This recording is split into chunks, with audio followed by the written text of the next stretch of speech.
Assalamualaikum warahmatullahi wabarakatuh. Waalaikumsalam warahmatullahi wabarakatuh.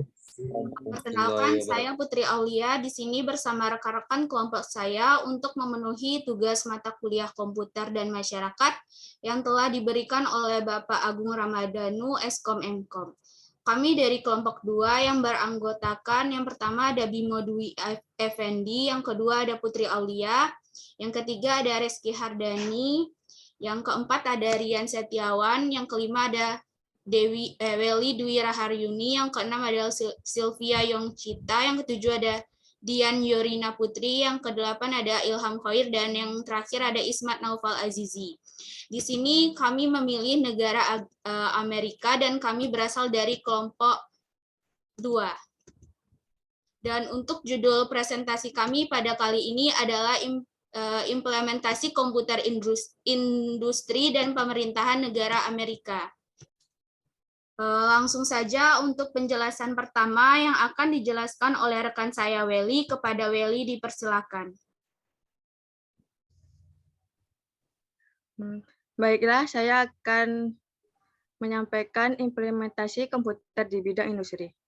Pemanfaatan teknologi komputer atau penerapan komputer biasanya disebut dengan istilah computerization. Penerapan ini ternyata telah mempengaruhi manusia secara pribadi, keluarga, masyarakat, organisasi, dan semua orang di dunia ini. Tidak ada yang terlewat tanpa sentuhan komputer. Penerapan komputer dalam bidang industri sangat bermanfaat, yaitu untuk meningkatkan produktivitas. Penerapan komputer dalam bidang industri juga memungkinkan proses produksi di dalam industri lebih efisien dan efektif. Kita akan masuk ke contoh penerapan komputer di bidang industri. 1.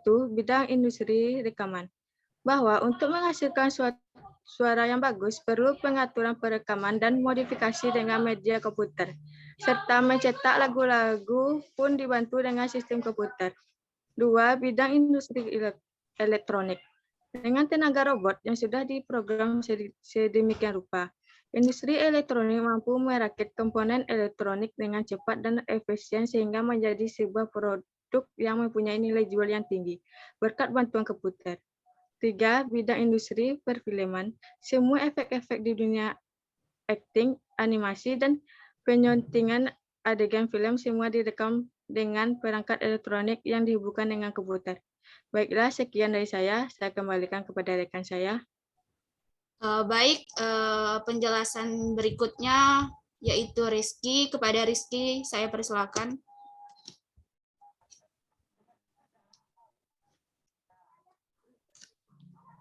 Penjelasan sekilas.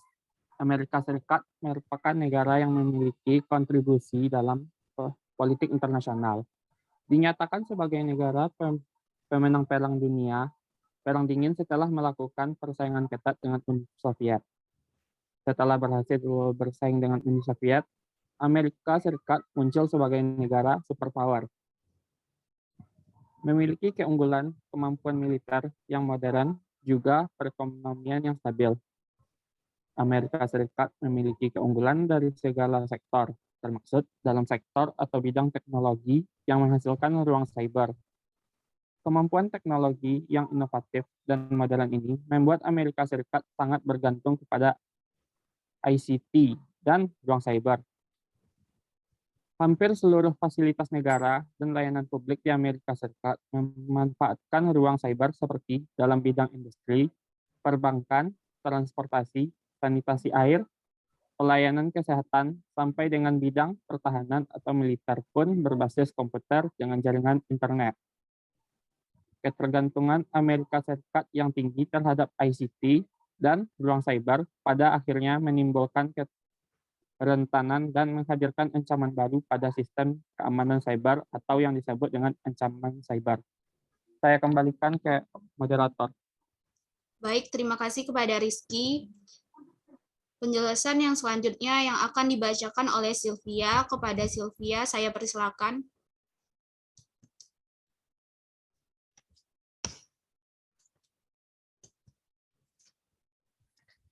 Baik, selanjutnya perkembangan komputer Amerika.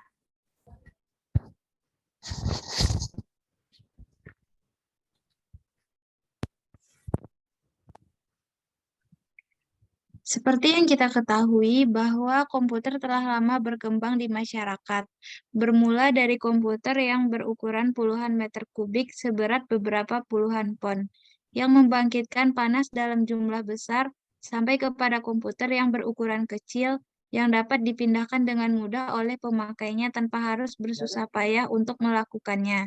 Sebenarnya komputer tidak jauh berbeda dengan produk teknologi lainnya seperti kereta api, mobil, televisi, dan lain-lain. Yang membedakan adalah kemampuannya untuk dapat diprogram guna melaksanakan berbagai macam tugas dengan kecepatan dan ketelitian yang tinggi. Komputer pada saat ini banyak digunakan di sekolah, kantor, ataupun di rumah. Pada dasarnya, komputer digunakan sebagai alat bantu untuk menyimpan, mengolah, dan mengambil kembali data atau informasi yang diperlukan. Di negara maju, apresiasi masyarakat terhadap komputer lebih merata dibandingkan dengan di negara berkembang.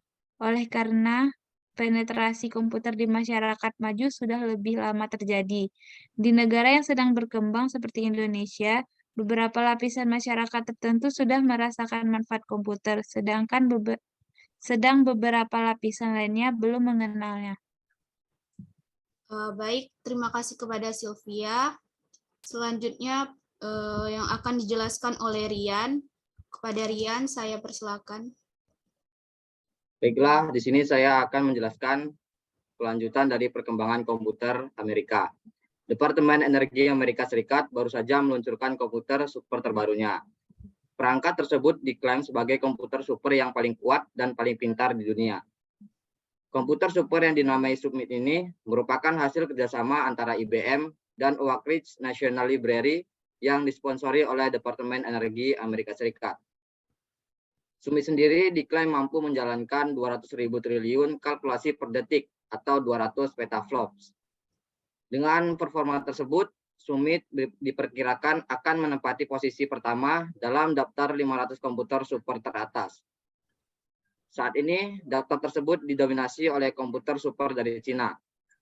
Summit sendiri merupakan komputer super yang berbasis di Amerika Serikat pertama sejak tahun 2012 yang menempati posisi teratas di daftar tersebut. Dirancang untuk melakukan fungsi kecerdasan buatan, AI, machine learning, dan deep learning. Perangkat keras Summit yang optimized juga memberi peneliti platform yang luar biasa untuk menganalisis dataset yang besar dan menciptakan perangkat lunak yang intelijen untuk mempercepat laju penemuan, kata Asosiasi Laboratory Director for Computation and Computationalization, Orla Jeff Nichols, dikutip Detik.net dari TechCrunch, Selasa, tanggal 12 bulan 6 2018. Sekian dari saya kembalikan dengan moderator. Terima kasih kepada Rian. Penjelasan selanjutnya yang akan dijelaskan oleh Dian. Kepada Dian, saya persilakan. Baik, selanjutnya teknologi industri Amerika Serikat.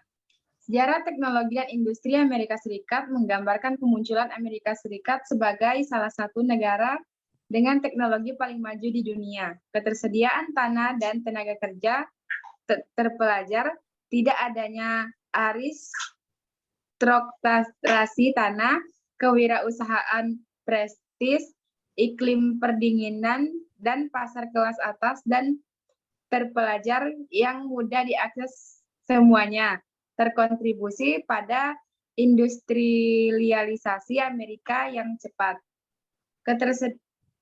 Ketersediaan modal, pengembangan oleh pasar bebas, sungai yang dapat dilayari dengan saluran air pesisir, serta melemahkan sumber daya alam memfasilitasi ekstraksi energi yang murah. Semuanya berkontribusi pada industrialisasi Amerika yang pesat. Transportasi cepat dengan rel kereta api sangat besar yang dibangun pada pertengahan abad ke-19 dan sistem jalan raya antar negara bagian dibangun pada akhir abad ke-20. Memperbesar pasar dan mengurangi biaya pengiriman dan produksi. Sistem hukum memfasilitasi operasi bisnis dan menjamin kontrak. Terputus di Eropa dan oleh embargo dan blokade Inggris. Dalam Perang tahun 1812 atau 1807 sampai 15, pengusaha membuka pabrik di timur laut yang menjadi panggung untuk industrialisasi cepat yang meniru inovasi Inggris. Saya kembalikan kepada Baik, terima kasih kepada Dian. Baik, penjelasan selanjutnya yang akan dijelaskan oleh Ilham. Kepada Ilham, saya persilakan. Terima kasih moderator. Baiklah, saya akan melanjutkan makalahnya, yaitu perkembangan teknologi dan industri awal di Amerika Serikat difasilitasi oleh pertemuan unik faktor geografis, sosial, dan ekonomi. Kurangnya pekerjaan relatif menghasilkan upah Amerika Serikat umumnya lebih tinggi daripada pekerjaan Inggris dan Eropa yang sesuai dan memberikan insentif untuk memekanisme beberapa tugas. Penduduk Amerika Serikat memiliki beberapa keunggulan semi unik karena mereka adalah bekas warga negara Inggris. Memiliki keterampilan itu lebih dari 80% di New England. Yang memiliki institusi Inggris yang kuat. Dengan beberapa modifikasi kecil, Amerika undang-undang hak untuk memilih, perlindungan hak milik, dan dalam banyak kasus kontak pribadi di antara inovator revolusi industri Inggris. Mereka memiliki struktur dasar yang bagus untuk dibangun. Keuntungan utama lainnya yang tidak dimiliki Inggris adalah tidak adanya institusi aristokrat yang diwariskan. Kembali ke moderator. Baik, terima kasih kepada Ilham. Penjelasan selanjutnya yang akan dijelaskan oleh Ismat. Kepada Ismat, saya persilakan. Baiklah, ini saya akan membahas tentang perkembangan komputer Amerika. Saat ini Amerika telah berjalan proyek yang disebut OLPC, One Laptop Per Child. Melalui program OLPC ini, anak-anak berkesempatan untuk mengakses data dan informasi secara langsung dan mandiri. Selain itu, saat ini di Amerika pun telah berjalan program belajar jarak jauh di mana siswa bisa sekolah tanpa harus berada di tempat yang sama dengan guru ataupun bisa berada pada jarak yang sangat jauh sekali. Hal ini menggunakan alat bantu berupa internet, di mana siswa dan guru dapat berkomunikasi dengan bertatap muka langsung lewat internet. Program ini dianggap sangat berhasil karena mampu melakukan kegiatan belajar mengajar tanpa harus mempermasalahkan jarak dan waktu. Belajar seperti ini dapat berlangsung kapanpun dan dimanapun. Baiklah, saya kembalikan ke moderator. Terima kasih kepada Ismat. Penjelasan selanjutnya yaitu Bimo. Kepada Bimo, saya persilakan. Baiklah, selanjutnya ialah pemerintahan Amerika. Bentuk pemerintahan Amerika Serikat sesuai dengan kontribusi Amerika Serikat yang ditulis untuk memperbaiki kekurangan konstitusi pertama negara itu. Undang-Undang Konfederasi 1781-89 mendefinisikan Amerika Serikat menggunakan sistem pemerintah federal, yang artinya kekuasaan tertentu dilegalisasikan kepada pemerintah nasional dan yang lainnya didelegasikan kepada negara lain. Saya kembalikan kepada moderator. Terima kasih kepada Bimo. Berikut adalah penjelasan yang terakhir yang akan dijelaskan oleh saya sendiri. Pemerintahan Amerika. Badan eksekutif dipimpin oleh presiden yang harus merupakan warga negara Amerika Serikat berusia minimal 35 tahun dan menjadi penduduk negara tersebut setidaknya selama 14 tahun. Seorang presiden dipilih secara tidak langsung oleh rakyat melalui sistem Electoral College untuk masa jabatan 4 tahun dan dibatasi pada 2 masa jabatan sesuai Amandemen 22 tahun 1951.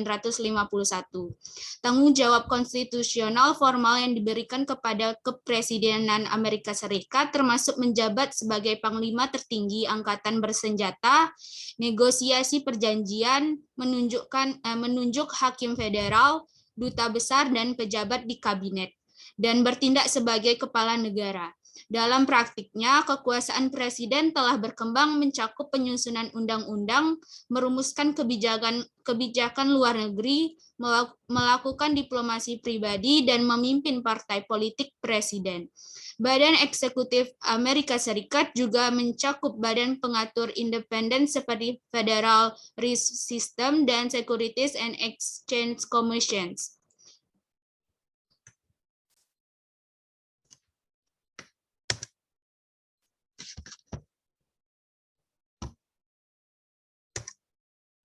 Sekian, terima kasih.